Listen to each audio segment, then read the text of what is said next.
Hi guys, पिछले part में हमने आई का इंट्रोडक्टरी पार्ट कंप्लीट कर लिया था। इस पार्ट में हम उसके आगे का जो भी चीज़ है वो हम देखते हैं। जैसे आई की कोटिंग कितनी होती है, आई बॉल के बारे में हम थोड़ा सा पढ़ेंगे कि आई बॉल में क्या क्या स्ट्रक्चर्स होते हैं, वो उसकी लेयर्स क्या क्या होती है, किन किन पार्टों से वो बना होता है, एक्सेट्रा एक्सेट्रा हम उससे डील करेंगे। तो बेसिकली आई जो होता है, आई ऑर्गन ऑफ साइट होता है। ठीक है, ये तो हमें सबको पता है, आई ऑर्गन ऑफ साइट होता है। और बेसिकली आई की जो प्रोटेक्टिव कवरिंग जो होती है, जो बोनी केज, जो पिरामिडल जो स्ट्रक्चर जिससे वो कवर्ड होता है, उसे हम ऑर्बिट कहते हैं। ठीक है, अब ये ऑर्बिट बेसिकली एंटीरियरली बना होता है क्रेनियल फोसा से अबाव पे, और बिलो जो होता है वो मैक्सिलरी साइनस से बना होता है। ठीक है, अगर हम ऑर्बिट के किन किन बोन से बना होता है वो देखें तो बेसिकली 7 बोन से ये बना होता है। ठीक है, इसमें से कौन कौन सी होती है, तो इसका एक निमोनिक है, अगर आप याद रख सकते हैं तो याद रख लीजिए, फैशन, मैगजीन, स्पेल। ठीक है, तो एफ से हो गया फ्रंटल बोन, एम से हो गया मैग्जिला बोन, जेड से हो गया जाइगोमेटिक बोन, एस से हो गया अपना स्फेनॉइड बोन, पी से हो गया पैलेटाइन बोन, ई से हो गया इथेमोइडल बोन, और ऐसे हो गया लैक्राइमल बोन। तो ये 7 बोनों से ऑर्बिट बिल्ड होता है। ठीक है, अगर हम इसके बॉर्डर्स की बात करें तो बेसिकली इसमें 4 बॉर्डर्स होती है, मीडियल, लेटरल, सुपीरियर, इन्फीरियर, और एक होता है बेस और एक होता है एपेक्स। तो बेसिकली जो बेस वाला एरिया होता है वो एंटीरियर सरफेस पे इसका होता है बेस, और एपेक्स जो ऑप्टिक नर्व वाला जो पार्ट होता है वो ऑर्बिट का एपेक्स होता है। ठीक है, अब हम आगे अगर चलें तो बेसिकली डायमेंशंस हम देखते हैं कि आईबॉल के डायमेंशंस क्या क्या होते हैं। ठीक है, तो जो एंटीरियर पोस्टीरियर जो डायमीटर होती है, बेसिकली यहाँ से ये वाली ये सबसे बड़ी डायमीटर होती है आईबॉल की। ठीक है, तो एंटीरियर पोस्टीरियर डायमीटर हो गई हमारी 24 mm। ठीक है, हॉरिजॉन्टल डायमीटर बेसिकली ऑब्जेक्ट्स में हम ये इमेज में हम विजुअलाइज नहीं कर पाएंगे, तो दूसरी इमेज में हम देखते हैं। हॉरिजॉन्टल जो डायमीटर हो गई हमारी वो ये हो गई। ठीक है, ये हॉरिजॉन्टल डायमीटर 23.5 mm हो गई।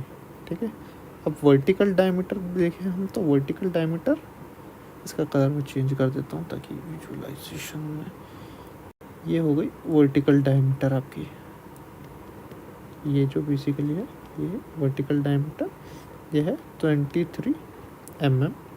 ठीक है, अगर सरकमफेरेंस देखें, सरकमफेरेंस ये बेसिकली सरकमफेरेंस हो गया, तो ये अगर देखें तो ये हो गया 75 mm।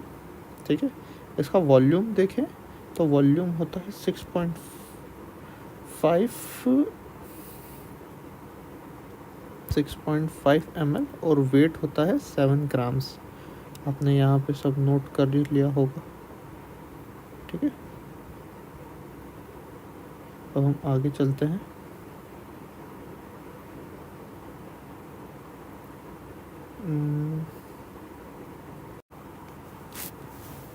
इसकी हम अगर हॉरिजॉन्टल डायमीटर देखें तो वो होती है 23.5 mm। अगर वर्टिकल डायमीटर हम अगर देखें तो ये उसकी वर्टिकल डायमीटर होती है, जो बेसिकली होती है 23 mm। ठीक है, अगर सरकमफेरेंस आप देखें, सरकमफेरेंस मतलब क्या, ये मैथ्स वाले स्टूडेंट्स कंपेयर कर पाएंगे, और अब बायोलॉजी वाले तो मुझे पता नहीं कि आप डील इससे कर पाते हैं। तो ये बेसिकली इसका सरकमफेरेंस होता है, ये होता है 75 mm। ठीक है, इसका वॉल्यूम जो होता है वो होता है 6.5 ml, और वेट होता है 7 ग्राम्स। ठीक है, समझ गए। अब हम आगे चलते हैं कि आई में और क्या क्या उसके एसेसरी स्ट्रक्चर्स होते हैं। तो बेसिकली 3 कोट्स होते हैं आई में, outer fibrous coat, middle vascular coat, और इनर नर्वस कोट। अभी हमारा कंसर्न है कि हम फर्स्ट लेयर या आउटर फाइब्रस कोट से हम डील करेंगे, हम उससे पढ़ेंगे, ठीक है। तो आउटर फाइब्रस कोट्स बेसिकली जो आउटर पार्ट जो है, आउटर मोस्ट पार्ट या outer most layer of the eyeball, वो आउटर फाइब्रस कोट में आती है। इसके दो पार्ट्स हैं, सबसे पहले कॉर्निया और फिर स्क्लेरा। कॉर्निया जो है वो एंटीरियर पार्ट है। अगर हम ये इमेज में देखें तो कॉर्निया जो है वो 1/6 ऑफ द आईबॉल का पार्ट है, और बेसिकली स्क्लेरा जो है वो 5th-6th पार्ट है आईबॉल का या आउटर मोस्ट फाइब्रस कोट का, ठीक है। अब जो स्क्लेरा जो होता है वो बेसिकली क्या बोलें इसको, अगर हम देखें तो जो स्क्लेरा और कॉर्निया का जो मिड पार्ट जो होता है, जहाँ पे इनका जंक्शन होता है यहाँ और यहाँ, तो इस सेक्शन को बेसिकली हम कहते हैं लिम्बस, ठीक है। स्क्लेरा बेसिकली होता है फाइब्रस स्ट्रक्चर, तो ये ट्रांसपेरेंट नहीं होता, जबकि जो कॉर्निया है वो ट्रांसपेरेंट स्ट्रक्चर होता है, ठीक है। अब अगर हम कॉर्निया की बात करें तो कॉर्निया की 5 लेयर्स होती है। इसे मैं ऊपर लिखता हूँ, 1 मिनट। कॉर्निया की 5 लेयर्स होती है, ठीक है। सबसे पहले तो एंटीरियर एपिथेलियम, ठीक है। फिर आता है बॉमन्स लेयर, फिर आता है कॉर्नियल स्ट्रोमा, फिर आता है डेस्मेंट्स मेम्ब्रेन, और फिर आता है एंडोथीलियम। अब अगर आप एपिथेलियम और एंडोथीलियम से कंफ्यूज होते हैं तो एपी मतलब अबाव, ठीक है, तो ये हमेशा अबाव ही होगा, मतलब बाहर की तरफ ही होगा, और एंडो मतलब अंदर, तो ये हमेशा इनर एक्सपेक्ट में होगा, ठीक है। अब इसका अगर निमोनिक हम देखें तो आप देख पा रहे होंगे ABCDE, तो एक तो ये है, आप इससे याद कर सकते हैं, और इससे अगर नहीं याद होता आपको तो एक और इसका निमोनिक मैं बताता हूँ, BESED।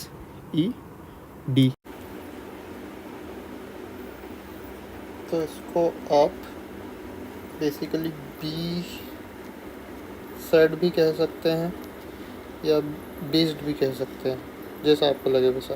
तो बॉमेंस लेयर, एपिडर्मिस, ठीक है, फिर स्ट्रोमा, एंडोथीलियम और डेस्मेंट्स मेम्ब्रेन, ठीक है। तो आपको जिससे आप बेनिफिशियल हो उससे आप याद करिए, ठीक है। अब अगर हम एपिथेलियम फर्स्ट लेयर देखें तो एपिथेलियम हमारी बनी हुई होती है non keratinised stratified squamous epithelium से, ठीक है। ये बेसिकली हर 7 डेज़ में अगर इसमें कोई ट्रॉमा होता है तो रिप्लेस हो जाती है, ठीक है। अब एपिथेलियम की भी 5 लेयर होती है, ठीक है। इसको अगर हम देखें तो सबसे इनर मोस्ट जो लेयर होती है, ये जैसे मान लीजिए 5 लेयर है एपिडर्मिस की, ठीक है। तो जो सबसे डीपेस्ट लेयर होती है वो कॉलमनर सेल से बनी हुई रहती है, ठीक है। जो 2 से 3 जो लेयर रहती है वो अम्ब्रेला सेल से बनी हुई होती है, अम्ब्रेला शेप सेल से बनी हुई रहती है, ठीक है। और जो 2 लेयर्स अब जो बच रही है, ठीक है, वो जो होती है वो फ्लैटेंड सेल्स से बनी हुई होती है, ठीक है।